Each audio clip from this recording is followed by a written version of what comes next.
అందుకు నివసిస్తున్న సిఎస్ కుమార్ గారు ఈ పూట ఈ వృద్ధులకి, అబాధ్యులకి, అనాథులకి నిత్యావసర సరుకులు, వాళ్ళకి కావాల్సిన ఒంటికి కావాల్సిన సబ్బులు, పేస్టులు, షాంపూలు, మన అనేక రూపంలో మనకు అలా కావాల్సిన తినడానికి సరుకులు కూడా ఇవ్వడం జరిగింది. వారి కుటుంబ సభ్యులు ఎప్పుడు భగవంతుడి ఆశీస్సులతో ఉండాలి, అలాగే మన దీవెనలు కూడా ఉండాలని మనస్ఫూర్తిగా కోరుకుంటున్నాను. మరి సరుకులు పరబ్రహ్మం స్వరూపం అంటారు. ఇంత మంచి సరుకులు రైతు ఎంతో కష్టపడి ఎందరికో పండించి ఎందరికో ఆకలి తెలుస్తున్నారు ఈ సరుకుల రూపంలో. ఆ రైతన్నకి కుమార్ సార్ దగ్గర నుంచి, వారి కుటుంబ సభ్యుల నుంచి, స్నేహితుల నుంచి, బంధువుల నుంచి, ప్రజల నుంచి, ప్రపంచ దేశాల నుంచి, మా ఓల్డ్ నుంచి, మా బోడాసినామా నుంచి, అందరి దగ్గర నుంచి కూడా మరి ఇలాంటి సరుకులు తీసుకున్నామంటే ముఖ్యంగా రైతు అనేక పంట పండించి అనేక రూపాల్లో మనకు ఆకలి తెలుస్తున్నాయి, అలాగే నిత్యావసరాలు కూడా వస్తున్నాయి. మరి ఈరోజు మన కుమార్ గారు సరుకుల దాతగా నిలిచినారు. సరుకుల దాత సుఖీ భవ.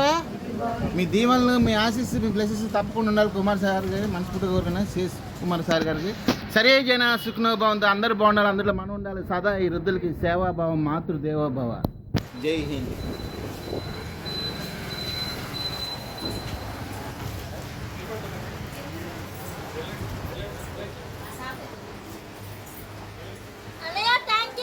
అలాగే కుమార్ సార్ గారికి థ్యాంక్ యూ. మా చిన్ని బుడ్డి పద్మ గారు చెప్పారు. మూట ఓపెన్ చేయమ్మా.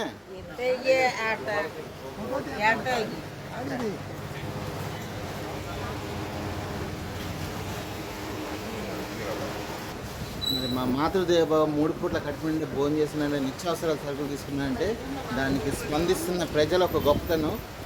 వారు ఎప్పుడు ఇలాంటి కార్యక్రమం ముందంటూ ఉండాలనేసి మేము సైతం అనేసి కదిలి వచ్చి చక్కగా శాకాహారాలు అందజేస్తున్నారు ప్రజలు.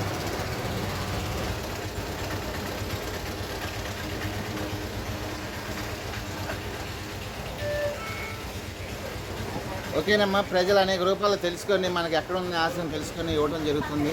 సిఎస్ కుమార్ గారికి ధన్యవాదాలండి, కృతజ్ఞతలు. Thank you sir, thank you very much sir.